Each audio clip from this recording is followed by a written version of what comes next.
Fe y devoción, el camino hacia la gracia divina. La fe y la devoción constituyen el latido del camino espiritual del Bhakti Yoga, convirtiendo una comprensión intelectual ñana de Dios en una relación personal y amorosa. En uno de los versos más tranquilizadores del Bhagavad Gita, Krishna explica el poder de concentrarse en él con una mente indivisa. Yo os leo: en cuanto a los que me adoran, pensando solo en mí, en nada más, siempre unidos a mí, yo me responsabilizo de darles lo que necesitan. Gandhi comentaba sobre este verso, y os leo: hay tres señales inconfundibles de un verdadero Bhakti Yogi: imparcialidad, habilidad en la acción y devoción absoluta. Estas tres deben estar completamente armonizadas en un yogi. Sin devoción no hay imparcialidad, sin imparcialidad no hay devoción, y sin habilidad en la acción, la devoción e imparcialidad podrían ser solo un proyecto. Soy Pedro Nonell. Si te gusta este vídeo, dalo a conocer a quien quieras, compártelo, suscríbete, darte de alta a mi canal o comenta lo que desees. Yo me responsabilizo de darles lo que necesitan. En este verso Dios promete dos cosas. Una, la primera es yoga. Él otorga a sus devotos los bienes espirituales que no poseen. La segunda bienestar, kshem en sánscrito. Él protege los bienes espirituales que sus devotos ya poseen. Este verso encarna la llamada ley de la gracia, según la cual Dios asume la responsabilidad de sus devotos, liberándolos de la ansiedad por las necesidades mundanas. También refuerza la creencia de que la verdadera devoción tiene el poder de atraer la gracia divina a nuestras vidas.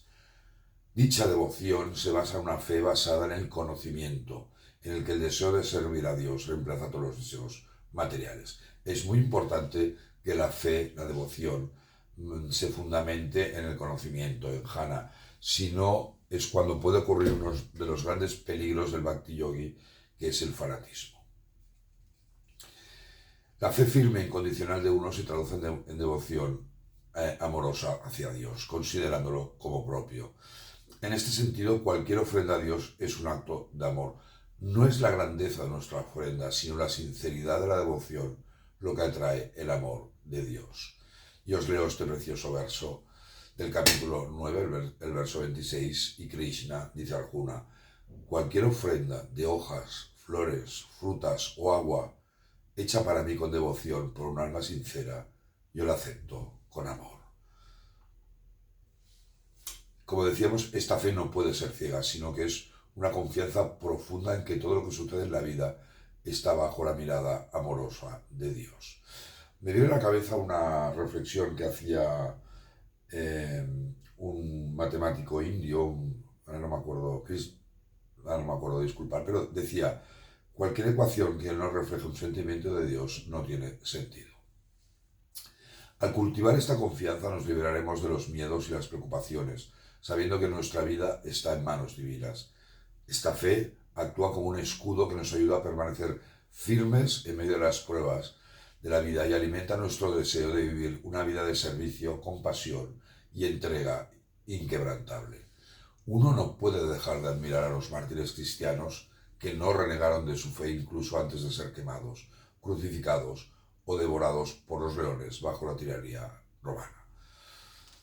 Sri Ramakrishna Paramahansa, si no lo conocéis, aquí lo podéis ver, el más grande yogi de los últimos siglos, desarrolló una intensa devoción por la madre Kali y pasaba horas en adoración amorosa de su imagen, olvidando los rituales de los deberes que implicaban como sacerdote.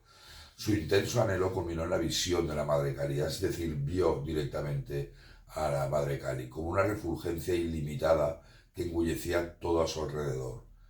Ese estado de embriaguez de Dios de Ramakrishna alarmó a sus parientes y lo casaron con Sarada, la futura Sri Sarada Devi, una chica del pueblo vecino.